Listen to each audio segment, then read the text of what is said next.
장학회 교섭단체 정당 대표에게 듣는다. 민주통합당 이해찬 대표입니다.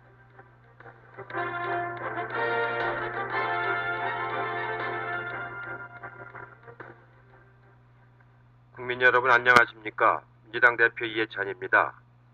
날씨가 많이 쌀쌀해졌습니다.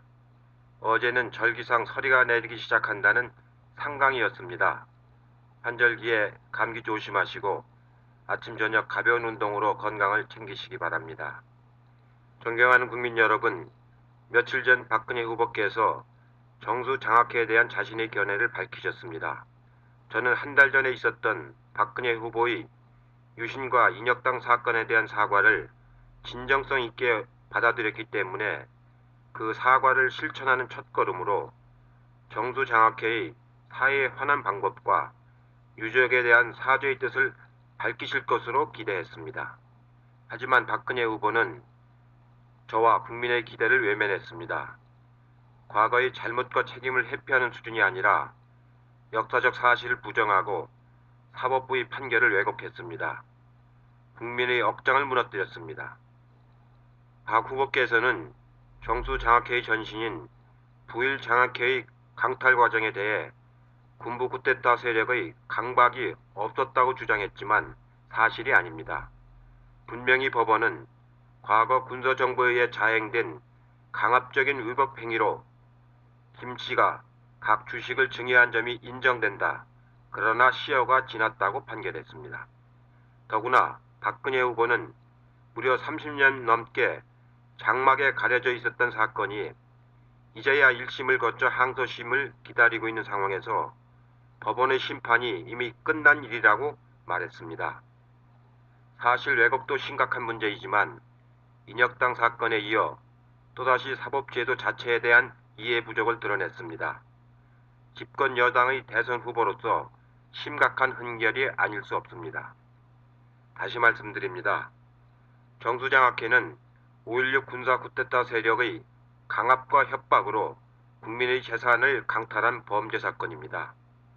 그 범죄의 시효가 지났다 하더라도 행위 자체를 없었던 일로 만들 수는 없습니다. 존경하는 국민 여러분, 전세 불망이면 후생지사라는 말이 있습니다. 과거를 잊지 않는 것이 앞으로의 가르침이 된다는 뜻입니다. 과거를 제대로 밝혀야 미래를 열어나가는 새로운 길을 만들 수 있습니다.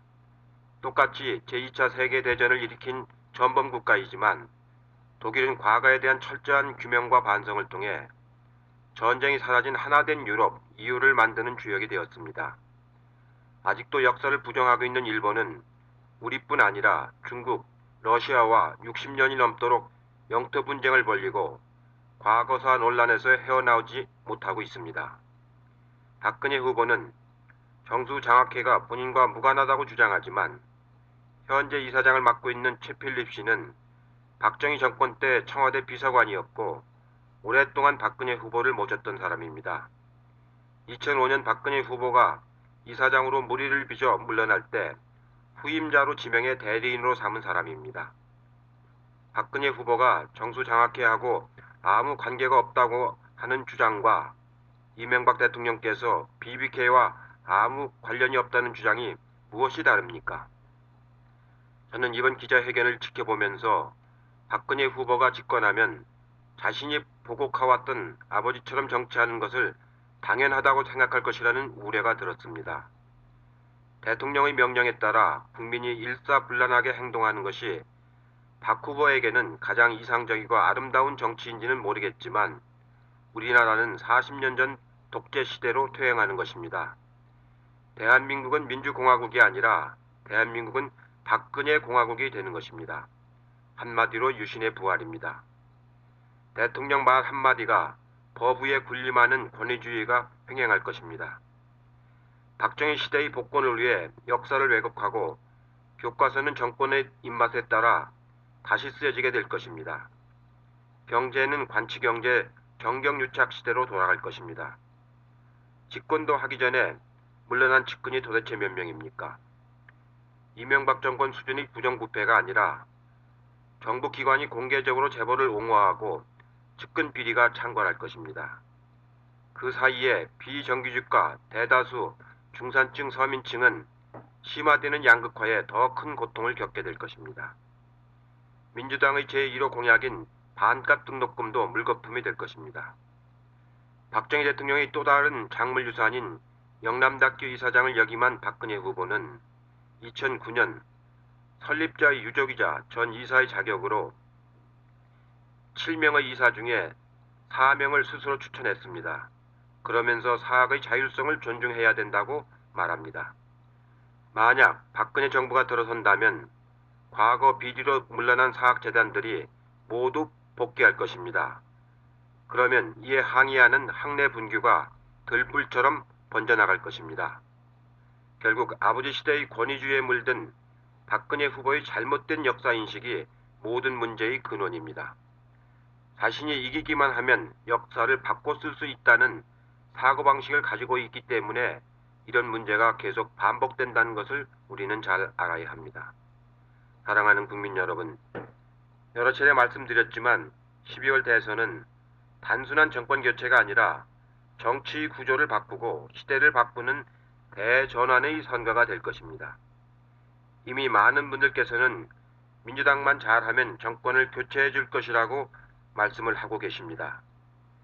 민주당은 쇄신과 혁신의 요구를 받는 대상이기도 하지만 한국 정치를 이끌어갈 핵심 동력이기도 합니다. 민주당은 지난 반세기가 넘는 세월 동안 부족하지만 국민의 뜻을 받들어 왔습니다.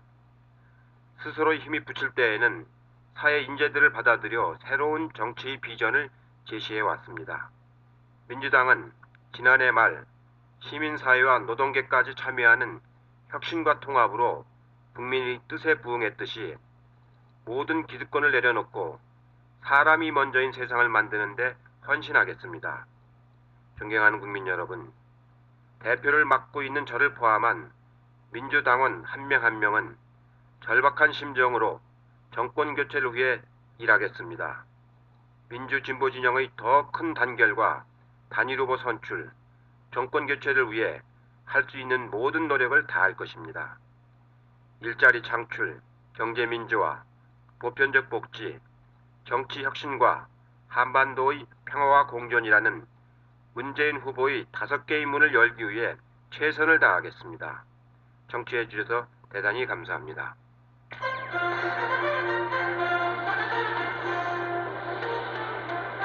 국회 교섭단체 정당 대표에게 듣는다. 민주통합당 이해찬 대표였습니다.